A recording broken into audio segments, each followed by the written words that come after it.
Assalamu alaikum. I am rewarded. My name is Abdullah Sheikh. Before it was a Shushan Kumar Mandal. I am from Panvel. But there is one question regarding Allahu Akbar, which I am always, I have read the Quran and I came to know that there is a Jannat, which I am trying to go Jannat directly. For that I have to follow the Hadith and Quran.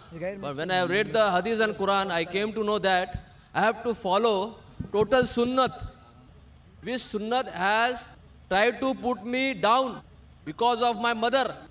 And my mother asked me to remove my beard, my cap, and all Sunnat. She wants me to be like an Indian guy. She says me, you have to pray Allah in your heart, not by Salah. And this always Hindu always try to put me like this. You do what we say. Shall I have to do like this, or I have to leave the house, or I have to stay other? MashaAllah. Brother asked a very good question. Allah gave him hidayah. He became a Muslim. He realized that following Quran and Sunnah will give him to Jannah. When he read the Hadith, he followed the Sunnah. He wore a cap. He covered his hair. He sported a beard. But his mother says, remove the beard. Remove the cap. What should I do? The verses are quoted of Surah Luqman chapter number 31 verse number 14, that we have enjoined on the human beings to be kind to the parents. In travail upon travail did the mother bore them, but in pain did she give birth. Immediately next verse says, Surah Luqman chapter 31 verse number 15, but if your parents force you to worship somebody besides Allah, of which you have no knowledge, then do not obey them. Yet live with them with love and compassion. The same message repeated in Surah An-Kabut, chapter number 29, verse number 8. We have enjoined on the human beings to be kind to the parents. But if the parents force them to do something, worship someone besides Allah, of whom they have no knowledge, then don't obey them, but yet live with them with love and compassion.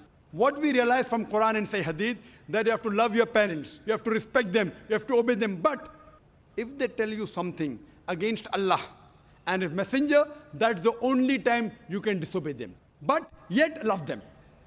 So if they tell you to remove the beard, you tell, my dear mother, our beloved Prophet said, it's mentioned in Sahih Bukhari, volume number 7, in the book of death, hadith number 780, that do the opposite of what the pagans do, trim your mustaches and grow the beard.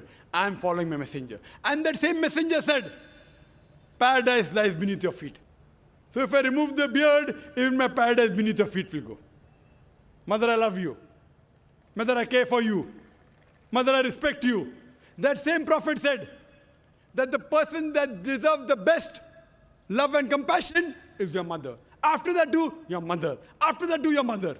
So if I stop obeying him, I will have to stop respecting you also. Mother, I love you. I respect you. I obey you. As long as you don't go against the person who's taking you to Jannah. That's the Prophet.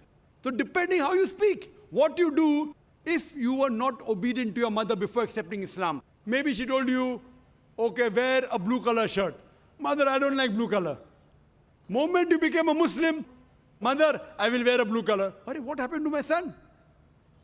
Before he became a Muslim, he used to disobey me. Now he's obeying me. So whatever your mother told you before you became a Muslim, which you never used to follow, the moment you become a Muslim, start following as long as it doesn't go against Allah and His Rasul. You should find a change. Start loving her more. You have to respect her. Suppose she goes to the temple, doing shirk is haram. But the moment she comes out of the temple, it becomes your duty that you take her back home. Because you love her, because you respect her. Even though she is a non-Muslim, yet your paradise lies beneath the feet of your mother. Your mother may not be in paradise, but your paradise yet lies beneath the feet of your mother. Love her, respect her, obey her, until she does not go against Prophet and Rasul. See, there should be a change in your life, and she will respect you. She will also accept your religion. She will even accept the sayings of Prophet Muhammad. Hope that answers the question. Wa akhiru da'wana alhamdulillahi rabbil alamin. Sir, but there is one problem is that after she has converted into Islam, she accepted my Allah, but he is taking in the back of Allah, she is saying to me, you don't follow what the Huzur Sallallahu Alaihi Wasallam is giving you, the whole structures of the Islam, she is trying to stop. What shall I do? I should leave the house, or I should stay away from my mother? Because you told me that in the in the feet of mother, there is a Jannat. Time is running short. The time is running short. You have to follow, yet love her with compassion, because tell her that the Quran says Atiullah wa atiur Rasul in Surah Nisa chapter number 4, verse number 59. So Quran says follow the messenger, therefore I am following the messenger, not because somebody else is saying. So to follow the Quran, I have to follow the hadith. You love her, respect her. If she kicks you out of the house, stay out of the house, yet love her. Thank you, sir. Thank you.